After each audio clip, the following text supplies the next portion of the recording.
Hey guys, അപ്പോൾ ഒന്ന് ബാംഗ്ലൂരിൽ പോയ കഥ കേട്ടാലോ. ഈ കുരുപ്പ് എന്നെയും വിളിച്ചിട്ടാണ് പോയത്. നോട്ട് ദ പോയിന്റ്, എന്നെ. അപ്പോൾ ഗൈസ് നേരെ അവളുടെ വീട്ടിൽ പോയിട്ട് 9 മണിക്കായിരുന്നു നമുക്ക് ട്രെയിൻ ഉണ്ടായിരുന്നു കേട്ടോ. അപ്പോൾ ഒരു 8 മണിയൊക്കെ ആയപ്പോൾ തന്നെ റെഡി ആയിട്ട് ഞാൻ മിററിൽ ഇങ്ങനെ വീഡിയോസ് എടുത്തുകൊണ്ടിരിക്കുകയായിരുന്നു കേട്ടോ. അപ്പോൾ അവളും വന്ന് ജോയിൻ ചെയ്തു. അവളും റെഡി ആയപ്പോൾ അവളും തുടങ്ങി ഗൈസ്. പിന്നെ ബാക്കി ഞങ്ങൾ ഒരുമിച്ചായിരുന്നു ബാക്കി കാര്യങ്ങൾ മിററത്തെ. പിന്നെ റെയിൽവേ സ്റ്റേഷനിൽ അവളുടെ അച്ഛൻ ഡ്രോപ്പ് ചെയ്തു കേട്ടോ. അവളുടെ അമ്മയും ഞാൻ അവളും കൂട്ടാണ് പോകുന്നത്. അവൾക്ക് എന്തോ ചെറിയ ആവശ്യം ഉണ്ടായിരുന്നു അവിടെ. പിന്നെ അവിടെ പോസ്റ്റ് അടിച്ചിരിക്കാൻ തുടങ്ങി ഗൈസ് ട്രെയിനിന് വേണ്ടിയിട്ട്. പിന്നെ പെട്ടെന്ന് വന്നു കേട്ടോ, ഞങ്ങൾ പെട്ടെന്ന് വന്നു. പിന്നെ ഈ ഒരു സാധനം ഞാൻ കഴിച്ചു കേട്ടോ. അത് കഴിഞ്ഞിട്ട് ട്രെയിനിൽ നിന്ന് ഒരു കുഞ്ഞാവനെ കണ്ടു, ലൈക്ക എന്നാണ് ആളുടെ പേര്. എനിക്ക് ട്രെയിനിൽ കയറിയപ്പോൾ ഒടുക്കത്തെ തിരക്ക്, എനിക്ക് അതൊന്നും എടുക്കാൻ പറ്റിയിട്ടുണ്ടായിരുന്നില്ല കേട്ടോ. ലീവ് ടൈം ആയതുകൊണ്ട് നല്ല തിരക്കുണ്ടായിരുന്നു. അത് കഴിഞ്ഞിട്ട് ഇരിക്കാൻ തുടങ്ങി കുറച്ച് നേരം പുറത്തേക്ക് പ്രാന്തായി. 10 മിനിറ്റ് കഴിഞ്ഞപ്പോൾ അവൾ സുഖമായി ഉറങ്ങി ഗൈസ്. എനിക്ക് ഉറങ്ങാൻ പറ്റിയില്ല, എനിക്ക് ട്രെയിനിൽ ഇരുന്നുകൊണ്ട് നല്ല ഉറങ്ങാൻ പറ്റിയിട്ടുണ്ടായിരുന്നില്ല.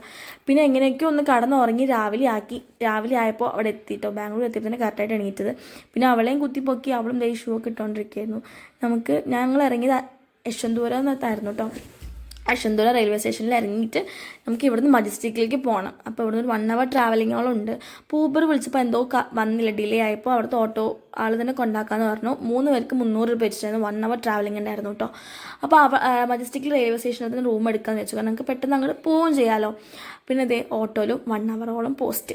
അവിടെ ഇങ്ങനെ 1 അവർ എന്ന് പറഞ്ഞാൽ നല്ല ഡിലേ ആവും കൈസ്, അത്ര തിരക്കായിരുന്നു റോട്ടിലൊക്കെ ഉണ്ടായിരുന്നു കേട്ടോ. പിന്നെ നേരെ റൂമൊക്കെ എടുത്ത് കുറച്ച് നേരം ഫ്രഷ് ആവാൻ വേണ്ടിയിട്ട് ഇങ്ങനെ ഇരുന്നു. റൂം എത്തിയതിന് സമാധാനം ഇതൊന്ന് കടന്നൊന്ന് ഫ്രഷൊക്കെ ആയിട്ട് പെട്ടെന്ന് റെഡി ആയിട്ട് അവളുടെ ആവശ്യത്തിന് വേണ്ടി നമ്മൾ പോയിട്ട് എനിക്ക് അതൊന്നും എടുക്കാൻ പറ്റാത്ത അവസ്ഥയായിരുന്നു.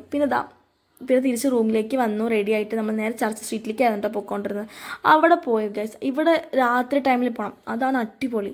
ഞങ്ങൾ എത്തിയപ്പോൾ 5 മണിക്ക് കഴിഞ്ഞിട്ടുണ്ടായിരുന്നു കേട്ടോ. കുറച്ച് നേരം ഇപ്പോൾ ലൈറ്റൊക്കെ അവിടെ സെറ്റ് ആക്കിയിട്ടുണ്ടായിരുന്നു. പിന്നെ അവിടെ നമുക്ക് ഗേൾസിന് പറ്റിയ ഡ്രസ്സ് ഷൂ ഒക്കെ ഒരുപാടുണ്ട്. പക്ഷെ എന്താണ് വില പേശി എടുക്കാൻ അറിയണം. ഓവർ റേറ്റാണ് അവിടെ. ഒന്നില്ലെങ്കിൽ ലാംഗ്വേജ് അറിഞ്ഞിട്ട് സംസാരിക്കണമെങ്കിൽ വില പേശാൻ അറിയാം, രണ്ടും അറിയില്ലെങ്കിൽ ശരിക്കും പെട്ടു.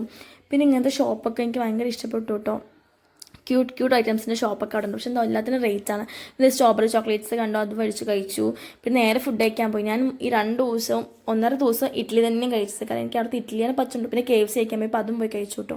പിന്നെ ഒരു 4 മണിയൊക്കെ ആയപ്പോൾ നമ്മൾ റെയിൽവേ സ്റ്റേഷനിലേക്ക് പോവാണ്, കാരണം നമുക്ക് ബുക്കിംഗ് കിട്ടിയില്ല. അപ്പോൾ ജനറലിൽ തന്നെ തിരിച്ച് വരാമെന്ന് വിചാരിച്ചിട്ട് 4 മണിക്ക് പോയി. പിന്നെ അതിൻ്റെ ഉള്ളിലത്തൊന്നും എനിക്ക് എടുക്കാൻ പറ്റില്ല, തിരക്ക് തന്നെയായിരുന്നു. പിന്നെ അതേ പാലക്കാട് എത്തിയിട്ടോ.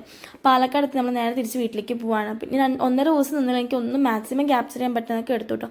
അപ്പോൾ